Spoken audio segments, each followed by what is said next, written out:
네, 이제 6강 시작하겠습니다. 6강은 그 넷째 환상을 이제 다루고 있는데요. 넷째 환상은 어떤 한 인물에 초점을 두고 있는데요. 그 사람이 누구냐면 바로 대제사장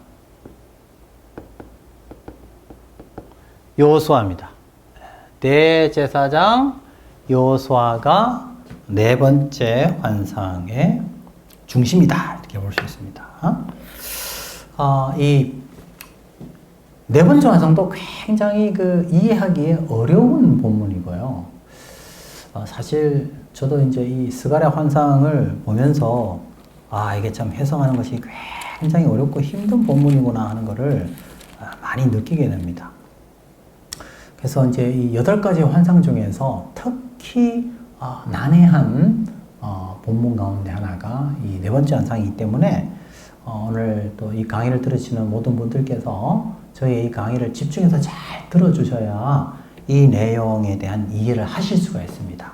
잘 따라와 주시면 감사하겠고요. 자, 그러면 넷째 환상의 배경을 잘 알아야 돼요. 일단 그 배경이 1절에 나오는데요. 1절을 같이 한번 읽어보겠습니다. 시작. 대제사장 여호수아는 여호와의 천사 앞에 섰고 사탄은 그의 오른쪽에 서서 그를 대적하는 것을 여호와께서 내게 보이시니라. 도대체 이게 뭘 배경으로 하고 있을까? 잘 보시면 이게 천상의 법정을 배경으로 하고 있다, 이렇게 보시면 됩니다. 그래서 이 배경은 뭐냐? 천상의 법정을 배경으로 하고 있다. 자, 그래서 여기 누군가가 여기 하나님의 천사가 있으면 그 하나님의 오른편에, 그죠? 하나님 오른편에 여기에 누가 있어요? 사탄이 있어요. 그죠? 그리고 여기에 누가 있느냐? 여호수아가 있는 거예요. 자, 우리가 보통 그 법정에서 보면 재판장이 여기 있고 재판장의 오른편에 주로 누가 있죠? 재판장의 오른편. 검사가 있죠, 검사. 자, 그러면 검사가 하는 역할이 뭡니까? 검사는 바로 고소한다. 그래서 이제 사탄이라는 말의 뜻도 고소자, 대적자라는 뜻도 되지만 고소자라는 뜻도 됩니다. 그래서 마귀가 하는 주 일 가운데 하나가 바로 뭐냐면 고소하는 겁니다. 고소하고 참소하고 고발하고 그래서 괴롭히는 것이죠. 네. 그래서 오늘 여기 보면 대제사장 여호수아가 여호와의 천사 앞에 서 있고, 그리고 그 천사 옆에 사단이 있고 하나님 앞에 여호수아가 서 있는 이것은 천상의 법정 장면을 연상을 시킨다, 이렇게 볼 수 있습니다. 자, 그러면서 3장 1절에 보니까 사단이 오른쪽에 서서 그를 대적하는 것을 이라고 되어 있죠. 대적하다. 이 대적하다는 말이 사탄이라는 뜻이에요, 또. 근데 이게 결국 무슨 뜻이냐면 고소하다라는 뜻으로도 해석할 수 있다. 제가 방금 말씀하신 것처럼. 대적하다도 되고 고소하다라고 할 수 있습니다. 그래서 사실은 이런 검사로서의 고소자로서의 사탄의 역할이 사실은 이 시편에도 나옵니다. 시편 109편 6절에 보면 시간 관계상 제가 읽고 넘어갈게요. 악인이 그를 다스리게 하시며 사탄이 그의 오른쪽에 서게 하소서, 그렇게 되어 있어요. 그래서 사탄이 그의 오른쪽에 서게 해달란 말은 고소하게 하라 이런 뜻입니다. 사탄이 고소하게 하라 이런 뜻이거든요. 그래서 오른편에 서다란 말은 법정의 오른편을 뜻하고 그리고 이 피고를 고소하는 검사의 역할을 보여준다 이렇게 볼 수 있겠습니다. 그래서 마귀가 지금 이제 누구를 고소하는 겁니까? 대제사장 여호수아를 고소하는 거죠. 네. 자, 그러면 왜 사탄은 지금 여호수아를 고소하는가? 이제 그걸 우리가 살펴봐야 되겠죠? 네.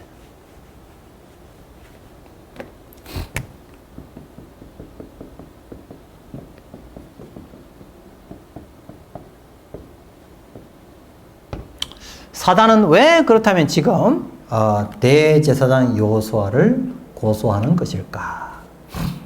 이제 3장 2절에는 여호와께서 이렇게 되기 때문에 여기 여호와의 천사는 곧 하나님을 가리키는 것으로 볼 수 있겠습니다. 그래서 구약에는 그런 표현이 많습니다. 하나님과 여호와의 천사가 동일시 되는 경우가 있죠. 그래서 3장 2절에도 그렇게 볼 수 있겠습니다.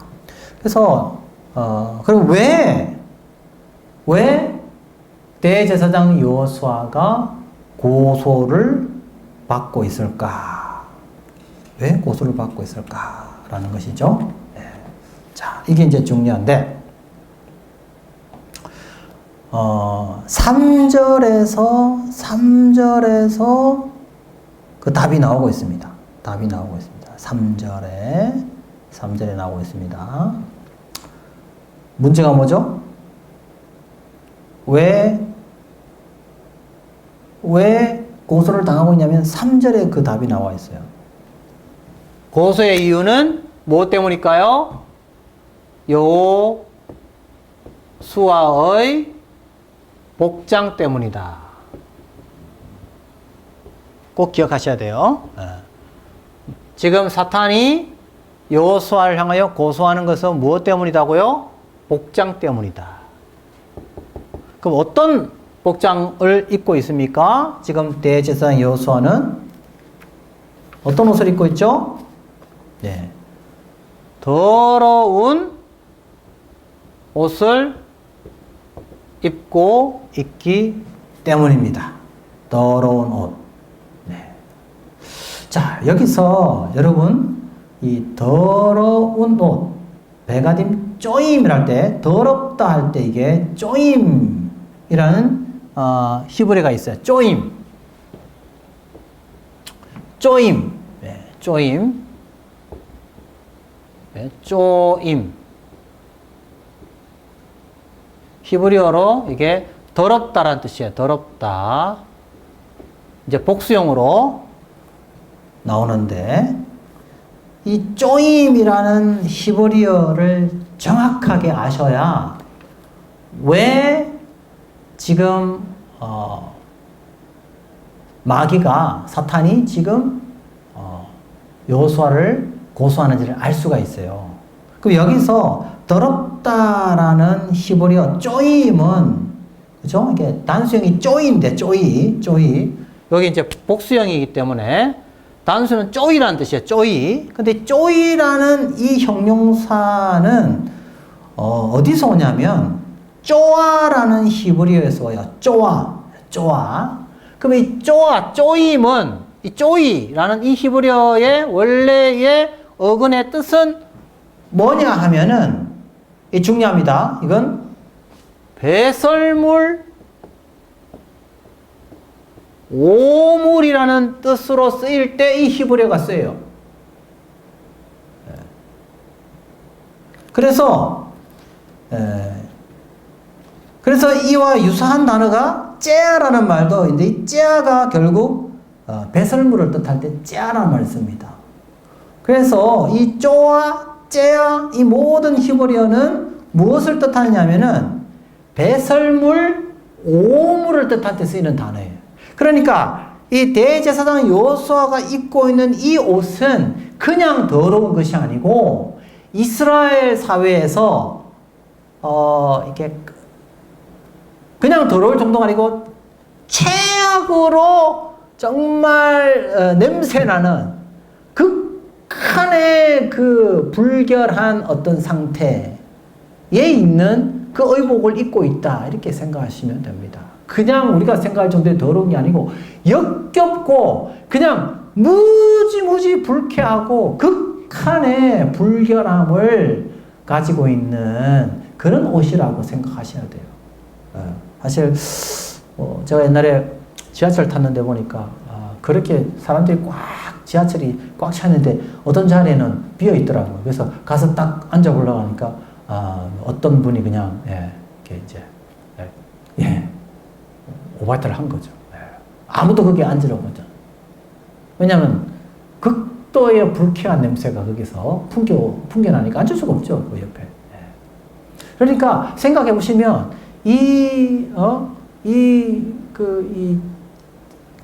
여호수아의 그 옷에 그러한 그 불결하고 더러운 악취가 막 풍긴다고 생각해 보십시오. 이게 상상을 해보면 얼마나 더러운 옷을 입고 있었을까라고 생각해 볼 수 있거든요. 자, 그러면 한번 여러분은 그러면 이 불결한 이 더러운 옷은 그럼 뭘 의미할까요? 그건 바로 이스라엘 백성들의 현재의 과거와 현재의 상태를 말해주는 것이죠. 원래 이스라엘은 어떤 백성으로 하나님께 부름받습니까? 거룩한 백성으로 부름을 받죠. 그래서 여기서 대제사장 여호수아는 사실은 누구를 상징합니까? 여호수아는 이스라엘의 대표 지도자니까 이스라엘 공동체를 대표하는 사람이다. 이렇게 볼 수 있어요. 여호수아라는 인물은 이스라엘 전체를 대표한다라고 볼 수 있어요. 그럼 여호수아의 부정함은 이스라엘 공동체 전체의 부정함을 의미하는 것이라고 말할 수 있습니다. 그래서 지금 마귀가 공격하는 거예요. 야! 이스라엘 너희들은 하나님의 거룩한 백성으로 부름받았다며. 너희들은 거룩한 하나님의 언약의 백성이라며. 너희들은 하나님 앞에 특별한 선민이라며. 야, 그런데 왜 이렇게 더럽고 악취나고 불쾌한 더럽고 더러운 백성이 되었냐? 그러고도 너희들이 하나님의 언약의 백성이냐? 그러고도 너희들이 하나님의 백성이냐? 라고 지금 고소하고 있는 거예요. 고소하고 있는 거예요. 충격적이죠, 사실은. 그리고 너희들이 지금 하나님의 성전을 건축하고 너희들이 하나님을 위하여 뭔가를 한다고? 야, 웃기는 소리 하지 마라. 너희들의 꼴을 봐라. 지금 얼마나 타락해 있고, 얼마나 부패해 있고, 얼마나 냄새 나느냐. 그러면서 너희들이 무슨 주님을 위해서 일한다는 거냐. 라고 지금 마귀가 공격해 오고 있는 것입니다. 제가 이걸 보면 참 굉장히 이 마귀의 이 공격이 사실은 아무런 근거 없는 것을 가지고 공격하지 않는다는 거예요. 특히 2절에 보면 하나님께서 이스라엘의 백성의 상태를 어떻게 설명하냐면 이렇게 설명합니다. 불에서 꺼낸 거슬린 나무가 아니냐 이런 말을 쓰거든요. 그럼 이 말은 뭘 의미합니까? 이스라엘이 70년간 하나님의 바벨론의 포로의 심판을 받았다라는 것을 의미하거든요. 왜 바벨론의 포로의 심판을 받았습니까? 부정한 죄악을 얼마나 많이 저질렀습니까? 우리 지난번에 스가랴서 1장 1절에서 6절에서 그걸 다루지 않았어요? 옛 조상들이 얼마나 부패했고 얼마나 타락했습니까? 문제는 뭡니까? 바벨론의 포로에서 돌아왔음에도 불구하고 또다시 그런 악한 행동, 악한 범죄를 저지르고 있는 지금 이스라엘 공동체. 그러니 희망이 없어 보이고 가망이 없어 보인다는 것이죠. 여러분 알다시피 원래 이 대제사장은 어떤 복장을 합니까? 특히 여러분 대제사장의 옷은 에봇이라 그래가지고 특히 이 에봇을 만들 때 제작 과정 자체가 완전히 다른 의복하고 구별되죠. 왜냐하면 이 구약의 제사장들은 그 에봇을 입을 때 이 에봇을 어떻게 만듭니까? 특히 금색, 청색, 자색, 홍색 실로 가늘게 꼬아서 어떻게 짜야 되냐? 공교히 짠 옷이 바로 에봇입니다. 그 다음에 이 에봇 위에 제사장들은 또 무엇을 달죠? 흉패를 달니다. 그리고 흉패에는 또 12가지의 보석이 박혀 있어서 12지파를 상징합니다. 그리고 대제사장 머리에는 관을 쓰는데 그 관에는 뭐라고 쓰여 있죠? 중요한 단어죠? 그 관에는 뭐라고 쓰여 있죠? 여호와께 뭐죠? 성결. 그러면 저 사람이 대제사장이 아니면 뭘 통해 알 수 있어요? 그가 무엇을 입고 있는지를 보면 알 수 있어요. 왜? 제사장의 옷은 특별히 거룩하게 구별되었기 때문에 그렇습니다. 여러분, 이스라엘이 이 제사장의 이 거룩은 또 무엇을 나타내줘요? 이스라엘의 거룩성을 나타내줘요. 그래서 이스라엘은 다른 이방인들과 특별히 구별된 언약의 백성으로 하나님이 부르셨고, 또 이스라엘에게 특별히 그 거룩함은 제사장의 의복을 통해서 더욱더 분명하게 드러났다는 것이죠. 그래서 이 대제사장의 거룩한 의복을 통해서 이 제사장들은 성막에 출입할 수 있었고 성전에 출입할 수 있었고 거룩하신 하나님을 만날 수 있었다는 것이죠. 자, 그런데 지금 대제사장 여호수아가 입고 있는 옷은 어떤 옷이냐 이거죠. 아마 그 당시에 가장 더럽고 가장 냄새나고 가장 불쾌한 냄새를 풍기는 그런 옷을 지금 대제사장 여호수아가 입고 있으니 이게 말이 되느냐는 거죠. 말이 안 되죠. 그래서 지금 마귀가 공격을 하고 있다는 거예요. 그래서 대제사장 여호수아를 향하여 공격합니다. 뭐라고 공격합니까? 당신은 제사장으로서의 자격이 없다라는 것을 공격하는 거겠죠. 이것은 또 누구를 향한 공격이 되겠어요? 언약 백성을 향한 공격이 됩니다. 너희들이 지금 언약의 백성이라고, 너희들이 거룩한 백성이라고 웃기는 소리 하지 마. 너희들은 자격 없어. 너희들은 하나님 나라를 위하여 할 수 있는 자격이 없어. 왜? 현재의 너희 모습을 봐. 너희들이 얼마나 부패하고 얼마나 썩었고 얼마나 너희들이 지금 형편없는 줄 알아? 너희들은 자격이 없어 라고 지금 공격하고 있는 것입니다. 자, 이때 하나님은 어떻게 대답하십니까? 2절 읽어봅시다. 3장 2절. 사탄이 대적하고 고소할 때 하나님께서는 뭐라고 반응하십니까? 2절 읽어보겠습니다. 여호와께서 사단에게 이르시되 사탄아 여호와께서 너를 책망하노라. 예루살렘을 택한 여호와께서 너를 책망하노라. 이는 불에서 꺼낸 거슬린 나무가 아니냐 하실 때에. 자, 여기서 중요한 것은 하나님은 어떤 반응을 보이시느냐는 거죠. 대제사장 여호수아가 이 더러운 옷을 입고 그 모습 그대로 하나님 앞에 서 있을 때 하나님은 어떤 모습을 보입니까? 마귀가 공격해 올 때 그래 얘는 더러워 얘는 부패해 그러나 이들은 70년간의 그 고통 속에서 훈련을 받았고 연단을 받았고 이제 다시 이들은 하나님 나라를 위하여 나에게 헌신하고 수고할 나의 언약의 백성이야 라고 하나님께서 친히 그 더러운 그 이스라엘 백성들을 향하여 오히려 누구를 공격하느냐? 마귀를 공격하면서 언약의 백성들을 보호하고 계시는 하나님의 반응을 봅니다. 자, 그래서 여기서 우리가 하나의 어떤 적용점을 찾아본다면 마귀가 우리를 공격해 올 때 그 마귀의 공격이 근거가 없지 않다는 거예요. 사실 지금 더럽거든요. 냄새나거든요. 그러니까 어떻게 너희들이 이런 더러운 옷을 입고 있을 수 있느냐? 어떻게 대제사장이 더러운 옷을 입고 있느냐라고 공격하는 것 자체가 사실은 근거가 없는 것이 아니라는 거예요. 종종 마귀가 우리에게 어떻게 고소하고 어떻게 공격해 올까요?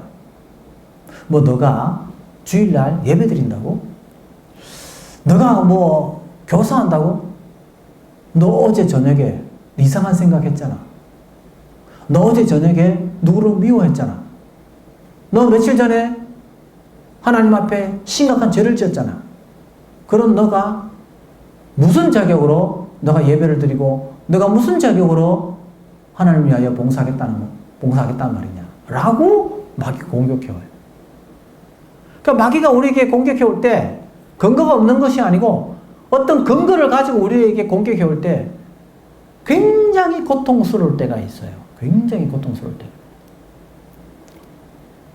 제가 몇 년 전에 물론 제가 이제 개척교회를 했습니다만은 이 개척교회 할 때요 제일 힘들 때가 언제인지 아십니까? 네. 저에게 있어서 개척교회 할 때 제일 힘들 때가 언제였냐면은 우리는 그때 교회 성도들이 많지 않았기 때문에 우리 가족들이 뭐 피아노도 치고 앞에 나와서 찬양 인도도 하고 그렇게 했어요. 그래서 우리 큰아들이 그때 고등학생이었는데 피아노를 좀 우리가 좀 연습하게 해가지고 우리 큰아들이 교회 반주를 했습니다. 반주를 했는데 주일 전날 토요일 날 큰 사단이 일어났어요. 그때 우리 아이가 아마 고1 정도 되었는데 너무 이 방을 안 치우는 거예요. 그래서 제가 이제 방을 좀 치우라고 한번 이렇게 좋은 말을 했는데 안 치우는 거예요. 그래서 제가 아예 옷걸이를 많이 걸 수 있는 옷걸이를 이렇게 방에 갖다 놨어요. 그러니까 방에 그냥 옷을 벗어 놓고 그냥 걸어 놓지 않는 거예요. 그러니까 사람이 지나다닐 수 없을 정도로. 그래서 제가 좋은 말로 그래 이렇게 하자 하고 이제 좋은 옷걸이 그냥 걸어 놓기만 하면 되는데 아니 또 그 다음날 가보니까 엉망이 돼 있는 거예요. 옷걸이는 그대로 있고 이 방에 그냥 옷을 다 벗어 던져 놓은 거예요. 그래서 도저히 참을 수 없어가지고 제가 그냥 막 화를 엄청 냈습니다. 화를 내고 막 소리를 질렀어요. 네, 우리 이제 이 애도 막 엄청 기분 나쁘죠. 자기도 화가 나고 잔소리를 하니까 그 사춘기 아이가 어떻겠어요? 화가 나가지고 지도 막 방을 나가버렸어요. 문제가 뭡니까? 이 토요일 날 일이 생겼어요. 토요일 날. 그런데 제가 주일 날 설교를 해야 될 거 아닙니까? 그런데 아이는 반주를 해야 되고 근데 토요일 날 이 목사라는 사람이 사랑하라 그러고 인내하라 그러고 참으라 그러고 분내지 말라 그러는데 분을 내고 소리 지르고 그랬으니 설교를 해도 이게 설교 준비가 되지 않는 거예요. 얼마나 괴로운지. 다른 사람은 모르겠는데 우리 아들이 거기 앞에 딱 그 설교할 때 반주석에 앉아 있는 걸 생각하면 너무 괴로운 거예요. 그러니까 마귀가 공격해 오는 거예요. 너가 무슨 자격으로 주일날 설교를 할 수 있느냐? 너가 과연 목사가 맞느냐? 너가 이런 모습으로 무슨 설교를 할 수 있단 말인가? 이런 마음이 제 가슴에 확 지금 막 올라오는 거예요. 그러니까 설교를 준비하면서도 손이 떨리기 시작합니다. 그리고 주일날 그 앉아있는 그 아이의 얼굴을 생각하면 도무지 설교할 마음이 들지 않아요. 그 시간이 저에게는 굉장한 고통의 시간이었습니다. 너무나 큰 고통의 시간이었습니다. 근데 제가 이 본문을 묵상하면서 제가 위로를 받았어요. 마귀가 이렇게 공격해 올 때 여호수아의 반응이 어땠습니까? 여호수아의 반응. 마귀의 그 귀를 기울이고 마귀에게 서지 아니하고 더러운 이 의복을 입고 있었음에도 불구하고 그 더러운 의복을 입은 그 모습 그대로 누구에게 나갔어요? 하나님 앞에 서 있었다는 거예요. 이게 중요합니다. 제가 그 마귀의 그런 공격 앞에 계속 그 음성만 듣고 그랬더라면 저는 아마 그 다음날 주일날 강단에 서지 못했을 것입니다. 그런데 이 저의 그 참 너무나도 부족한 그 모습을 그대로 인정하면서 여호수아처럼 하나님 앞에 불쌍히 여겨달라고 긍휼히 여겨달라고 이 모습이 저의 실체라고 나를 불쌍히 여겨달라고 주님 앞에 제가 나아가게 되었어요. 그래서 떨리는 그 마음을 가지고 주일 강단에 서서 부족한 나를 주님 사용해 달라고, 저는 부족하지만 주님께서 저와 함께 해달라고 두렵고 떨리는 마음으로 주일날 말씀을 전했어요. 하나님께서 큰 은혜를 주셨고 또 우리 아들도 그 말씀을 듣고 은혜 가운데 그 다음날 예배를 잘 드리게 되었습니다. 오늘 여기에 보면 대제사장 여호수아가 그 모습 그대로 하나님 앞에 나아갈 때 어떤 일이 일어났습니까? 어떤 일이 일어났을까요? 4절에 봅시다. 4절 시작. 여호와께서 자기 앞에 선자들에게 명령하사 그 더러운 옷을 어떻게 해요? 벗기라 하시고 또 여호수아에게 이르시되 내가 내 죄악을 제거하여 버렸으니 내게 아름다운 옷을 입히리라 하시리라. 그렇습니다. 우리의 죄, 우리의 부정함, 이 더러운 냄새나는 이 죄악을 어떻게 우리 힘으로, 우리의 능력으로 이것을 제거할 수 있겠습니까? 유일한 길 하나는 무엇입니까? 딱 한 가지예요. 우리의 더러운 이 모습 그대로 이 모습을 가지고 누구에게로 가는 겁니까? 하나님 앞에 서는 것입니다. 주님 앞에 서는 것입니다. 우리의 죄를 인정하고 통회하고 자복하고 이것이 나의 모습입니다. 이것이 저의 모습입니다.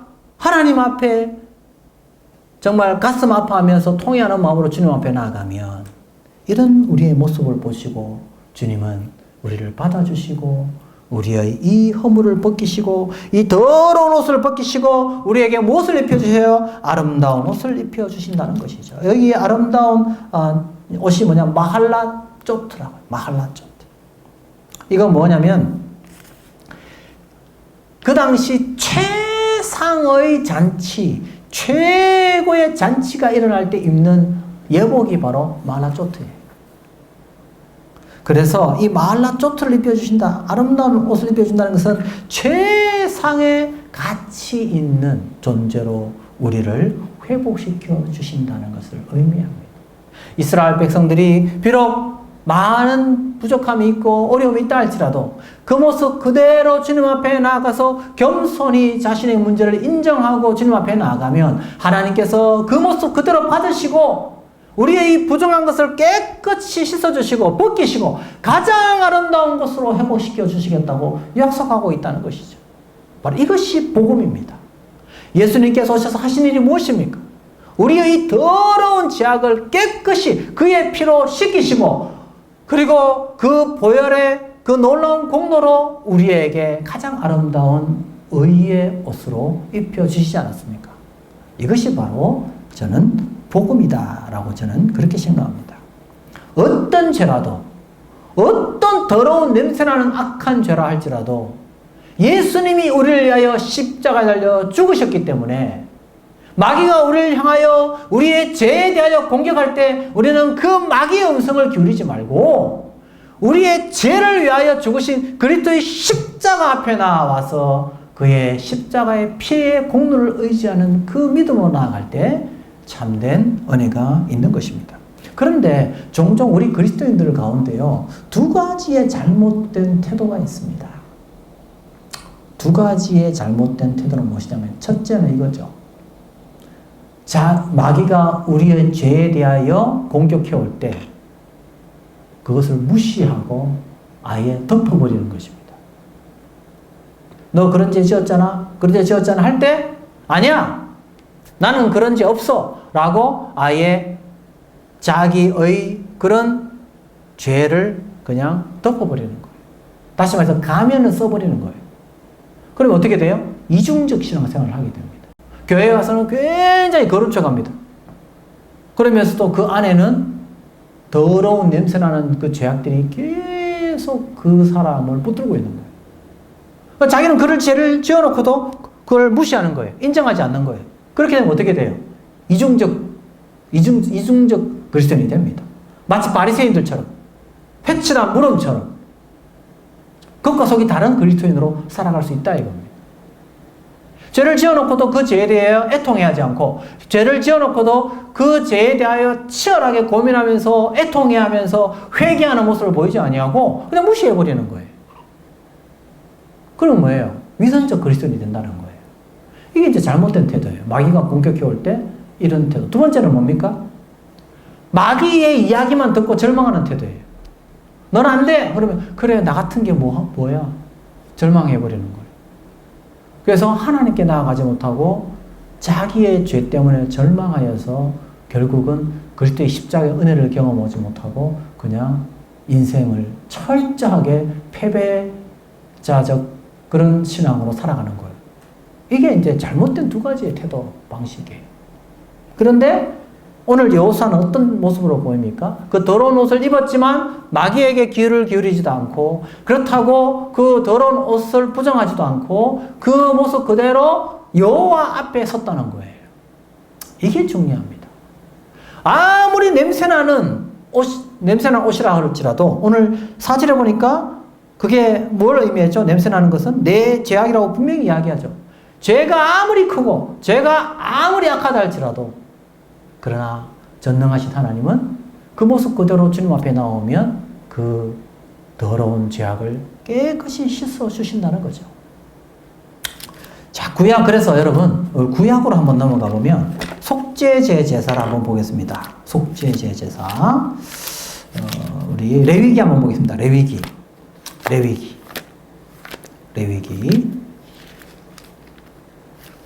5장 한번 볼까요? 예. 레위기 4장 보겠습니다. 4장. 레위기 4장.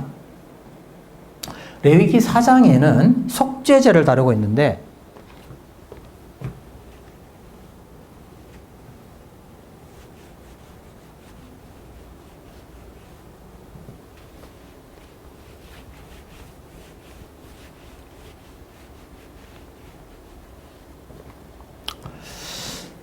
여러분 구약의 5가지 제사는 각각의 독특한 특징이 있어요. 번제는 다 태우죠, 그죠? 그 다음에 소제는 곡식으로 드리죠. 화목제는 또 제사를 드리고 같이 그 식탁 교제를 나누죠. 그 다음 네 번째 속제제는 어떤 특징이 있어요? 각각의 제사는 특징이 있거든요. 마지막 그 속건제는 이제 배상제잖아요. 그래서 자기가 이제 갚아줘야 될 그런 의무가 있는 거고, 속죄제는 어떤 제사일까요? 다른 제사와 어떤 특징이 있을까요? 속죄제의 가장 큰 특징 가운데 하나는요, 이걸 태울 때 어디서 태우냐면,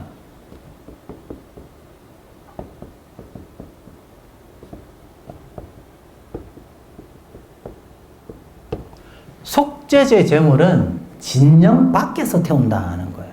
이게 이제 레위기 4장 12절에서 확인할 수 있어요. 네. 레위기 4장 12절. 레위기 4장 12절. 한번 찾아보실까요?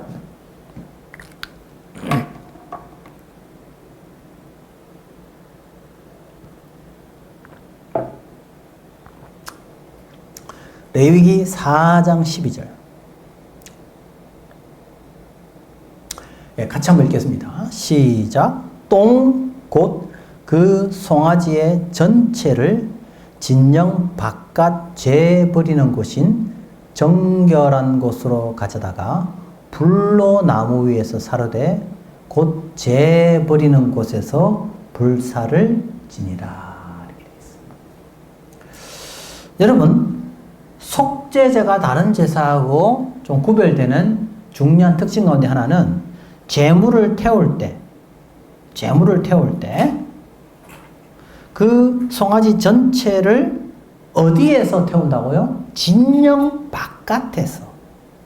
진영 바깥에 죄 버리는 곳에서 다 태운다는 거예요.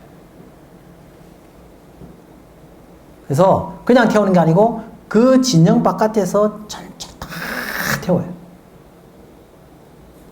그래서 죄가 될 때까지 다 태운다는 거죠. 그럼 왜 진영 바깥에서 이렇게 다 태우는 것일까? 여러 학자들의 견해가 많습니다. 그런데 이제 저는 그 몇몇 학자들 중에서 이 진영 바깥에서 다 태우는 이유를 어떻게 설명하냐면, 어떤 학자는 이 죄가 엄청난 이 오염시키기 때문에, 그래서 이것을 바깥에서 아예 다 태움으로써 철저한 죄의 제거, 철저한 죄의 제거를 위해서다라고 해석하는 학자들인데, 저는 그 해석이 상당히 설득력이 있다.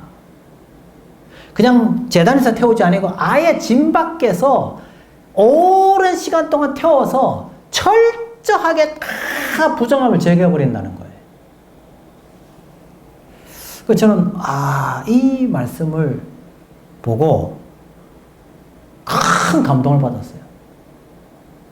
그게 뭐냐면, 죄가 아무리 강력해도, 죄의 오염력이 아무리 강력하다 할지라도 속죄제의 희생의 피가 이 죄를 더 강력하게 제거하고 완벽하고 철저하게 제거해낸다는 거예요. 저는 굉장히 여기에 많은 위로를 받게 되었어요. 왜냐? 예수님의 십자가의 이 보혈의 능력이 바로 그러하다는 것을 의미하지 않겠습니까? 아무리 죄가 강력하고, 아무리 죄의 유혹이 크고, 우리가 아무리 죄가 우리의 인생을 붙들고 우리를 괴롭힌다 할지라도, 우리를 위하여 피 흘리신 그리스도의 그 피가 더 강력하기 때문에 우리는 거기에 희망이 있다고 저는 생각해요. 그래서 여러분, 이 속죄제의 성취로서 예수님의 십자가를 설명하고 있는 히브리서 10장을 한번 보시기 바랍니다. 여러분, 신약의 히브리서 10장. 히브리서.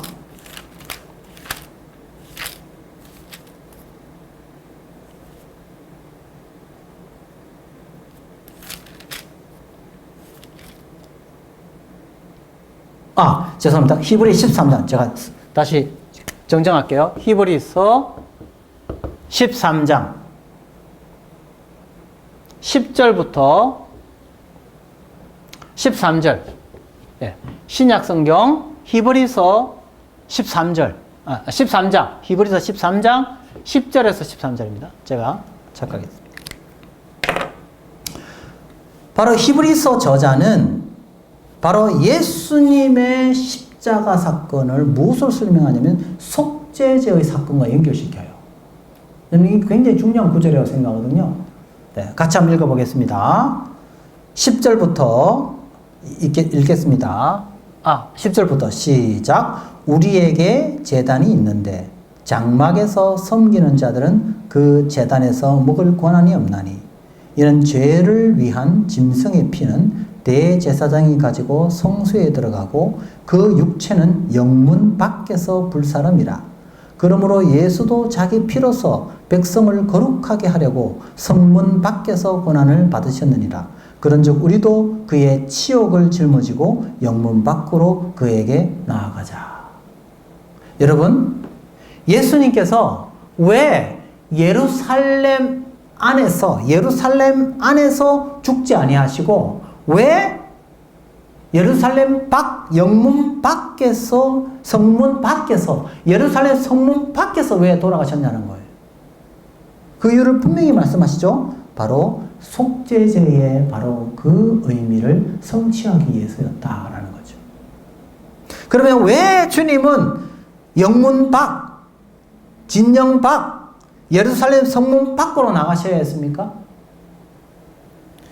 왜 예수님은 골고다에서 그 오랜 기간 동안 피를 흘리시면서 고통당하여 죽으셨습니까? 왜 그렇게 고통당하셨어요? 왜 오랜 기간 동안 그렇게 예수님이 피를 흘리셔야 하셨습니까? 죄의 힘이 그만큼 강력하기 때문이었습니다. 죄가 그만큼 엄청난 파괴력을 가지고 있었기 때문이에요. 죄가 그만큼 어마어마한 오염과 전염성을 가지고 있었기 때문입니다. 그럼에도 불구하고 죄가 그렇게 강력한 힘을 가지고 있음에도 불구하고 예수님께서 그 영문 밖에서 피를 흘리시고 오랫동안 그 고통 가운데 피를 흘리셨기 때문에 아무리 죄가 힘이 있고 강력하다 할지라도 그 보혈이 더 큰 힘이 있고 더 큰 능력이 있어서 그 죄를 더 철저하게 제거해 버리셨기 때문에 예수님께서 죄를 제거해 버리셨기 때문에 그래서 우리는 그 주님의 보혈의 피의 공로에 의지하여서 우리는 죄와 싸워 승리할 수 있음을 우리는 깨닫게 됩니다. 여기가 이것이 바로 복음이지 않습니까? 여러분 우리도 실패할 수 있습니다. 아마 오늘 이 강의 듣고 난 다음에 또 죄를 지을 수 있습니다. 우리는 또 절망할 수 있습니다. 그래서 마귀가 또 찾아옵니다. 너 그렇게 안 한다고 하면서 또 그랬잖아. 또 우리를 괴롭힙니다. 너 교만하지 않겠다고 또 교만했잖아. 너 미워하지 않겠다고 하는 또 미워했잖아. 그러면서 너가 무슨 목사냐? 그러면서 너가 무슨 사역자냐? 그러면서 너가 무슨 중직자냐? 라고 마귀는 또 공격해 옵니다. 그럴 때마다 우리는 어떻게 해야 될까요? 다시 우리의 이 부정한 모습 그대로, 이 모습을 그대로 인정하면서 이 죄를 위하여 골고다에서 그 오랜 기간 동안 영문 밖에서 피를 흘리셨던 예수 그리스도의 그 십자가 보혈을 다시 의지하는 것입니다. 그러면 주께서 우리를 다시 찾아오셔서 우리의 더러운 죄를 씻어주시고 보혈로 깨끗이 씻어주시고 우리에게 놀라운 의로운 옷으로 우리를 회복시켜 주실 줄로 믿습니다. 저는 이것이 저는 복음이다 이렇게 생각합니다. 여러분 이사야서 6장을 한번 보실까요? 이사야서 6장. 이사야서 6장입니다. 이사야서 6장. 여러분 잘 아는 본문입니다. 이사야서 6장입니다. 이사야가 하나님 앞에 부름을 받기 전에 이사야가 어떤 경험을 합니까? 이사야 6장 5절입니다. 이사야 6장 5절.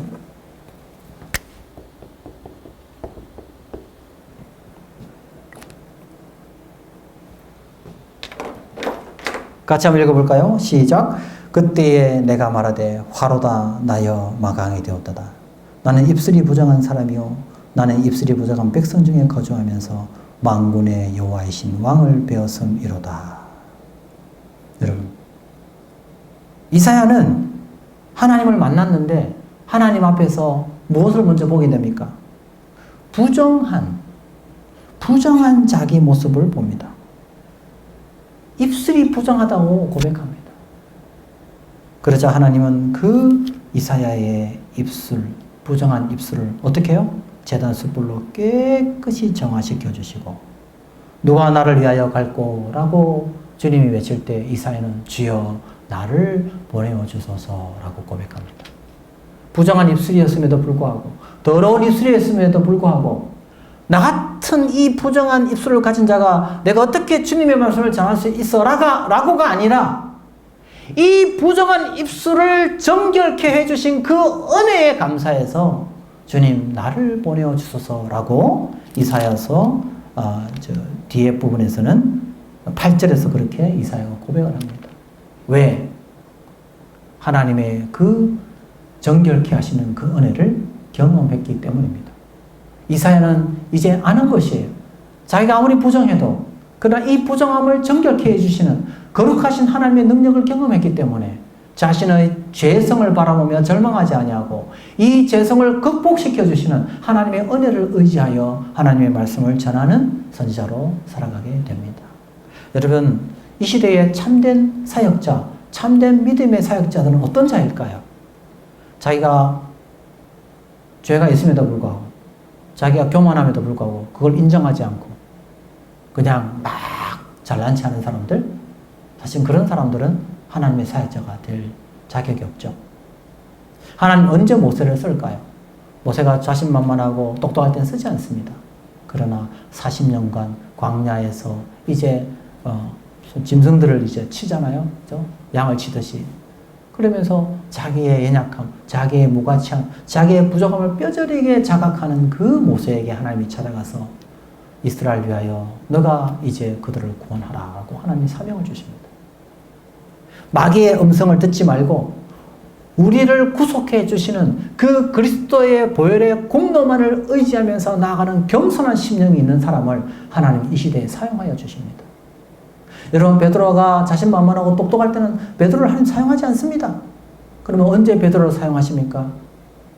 자기의 부족함을 처절하게 자각하되 그러나 주님의 사랑을 놓지 않고 주님, 그렇지만 제가 주님을 사랑하지 않습니까? 라고 주님 앞에 나아가는 그 베드로를 하나님이 들어서 사용하여 주님의 신실한 믿음의 사역자로 사용하십니다. 언제 하나님께서 바울을 사용합니까? 자신만만하고 똑똑하고 지식이 가득한 바울을 하나님 쓰시지 않습니다. 정말 시각을 완전히 잃어버리고 방바닥에 그냥 내동댕이 쳐져서 처절한 자기 절망을 했던 그 바울을 하나님이 들어 쓰십니다. 그리고 죄인 중에 괴수라고 고백하며 자기의 의는 아무것도 없다고 고백하며 나를 이 자리에 있게 하신 것은 전적인 하나님의 은혜라는 사실을 기억하면서 더러운 옷에서 아름다운 옷으로 입혀주시는 그 십자가의 그 은혜만을 붙들고 나아가는 그 바울을 하나님은 신실한 믿음의 일꾼으로 사용하여 주십니다. 이 시대에 하나님은 어떤 사람을 사용하실까요? 누구를 하나님 부르실까요? 죄악 앞에서, 자기 부정함 앞에서 절망하며 탄식하되 그러나 마귀의 음성에 귀를 기울이지 아니하고 그런 타락하고 부패한 그 죄를 위하여 영문 밖에서 고통당하시며 피를 흘리셨던 그리스도의 그 보혈의 십자가의 공로를 의지하며 나아오는 겸손한 심령, 애통하는 심령, 바로 그들을 하나님이 오늘 부르시고 하나님의 신실한 위대한 일꾼으로 사용하여 주실 줄로 믿습니다. 이와 같은 하나님의 부르심의 은혜가 여러분의 사역 가운데, 여러분의 삶 가운데 함께 하기를 바랍니다. 이상 강의 마치겠습니다. 감사합니다.